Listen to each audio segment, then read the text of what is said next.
인간 진화의 비밀. 인간의 오래 달리기 능력.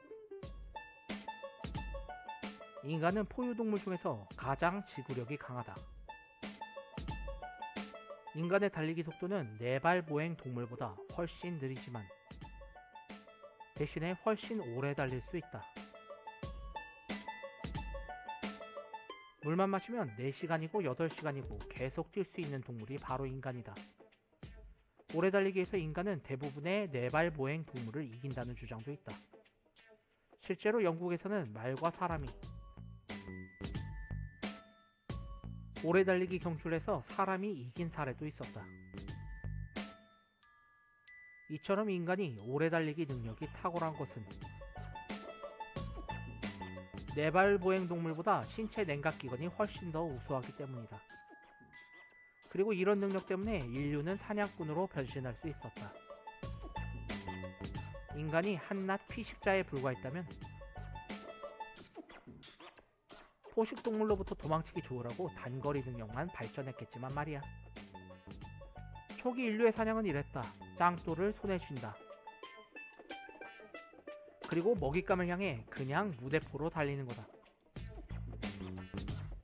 참고로 창은 20만 년 전에, 활은 2만 년 전에 발명된다는. 몇 시간이고 몇 시간이고 계속 달린다. 먹잇감의 냉각장치가 한계점에 이르러 쓰러질 때까지 말이다. 인류학자 마빈 해리스는 이렇게 말한다. 멕시코 북부의 타마후마라 인디언들이 사슴을 사냥할 때를 보면 이들은 하루 종일 거의 쉬지 않고 사슴을 뒤쫓는다. 인디언들은 발자국을 식별하는 능력이 탁월하기 때문에 그저 발자국만 쫓는다. 그렇게 한참을 쫓다 보면 사슴은 기어코 지쳐 쓰러져 있는 것이다. 이는 부시맨이 사냥할 때와도 비슷하다. 어떻게 사냥하냐고? 그냥 달려. 사냥감이 지쳐 쓰러질 때까지. 물은 행동 반경에 제약을 가져왔다. 그렇게 털없는 두발 보행 동물 인류는 모두가 늘어져 낮잠을 자는 가장 더울 때도 초원을 누비며 열심히 식량감을 찾아다닐 수 있었던 것이다. 다만 행동에 제약은 있었다. 땀을 흘려야 하는 인류에게 물 공급은 반드시 필요했다. 하지만 사바나에서 물을 찾기란 그리 쉬운 일이 아니었으니 원시 인류에게 물은 그야말로 행동 반경의 제약이었던 것이다. 가령 체중이 30kg인 오스트랄로피테쿠스의 경우 체중의 4%에 해당하는 물을 잃게 되면 더 이상 사냥감을 쫓을 수 없게 된다. 안 와, 지친다는.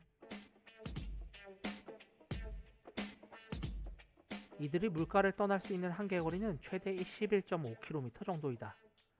물론 인류는 점점 더 몸집이 커졌다. 몸집이 커지면서 필요한 물이 더 많아지게 되지만 표면 대 부피의 비율이 작아진 덕분에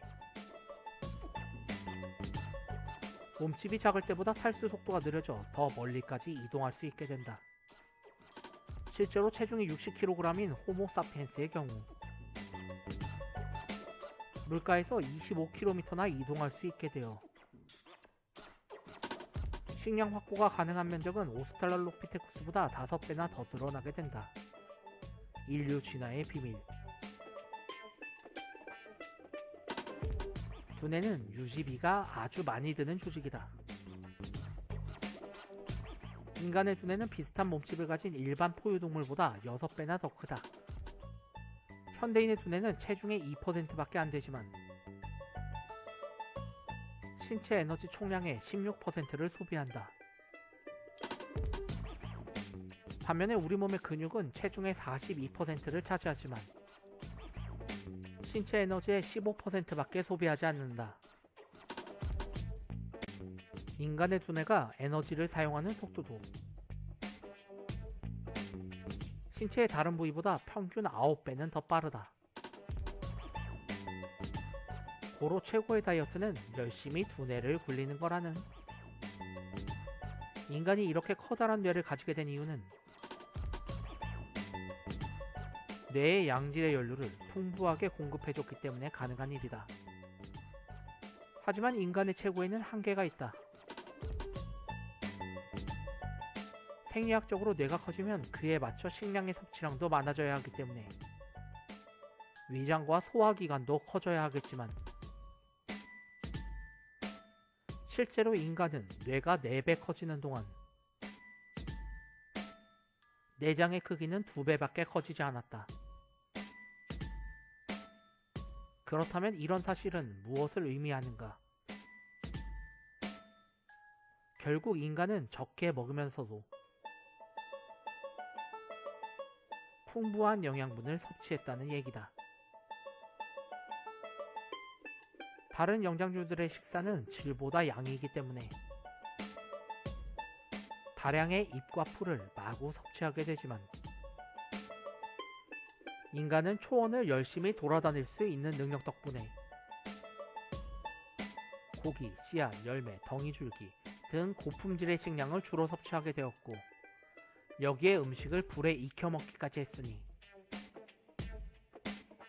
소화 흡수율은 더욱 높아질 수 있었던 것이다. 날것으로 먹을 때보다 음식을 익혀서 먹으면 소화에 따른 에너지가 절약되어 최대 35% 더 칼로리를 섭취할 수 있다는. 거꾸로 말해보면 인간은 내장에 비해 두뇌가 컸기 때문에 침팬지, 오랑우탄, 사람의 내장의 비교 사진이다. 그에 맞는 식단을 충족시키려면 고품질의 식량을 흡수해야 했는데 그걸 가능하게 해준 것이 바로 인간의 탁월한 냉각장치였던 것이다. 오늘날 가장 고도로 발달한 두뇌를 가진 동물이 가장 정교한 냉각 체계를 가졌다는 것은 결코 우연이 아니라는.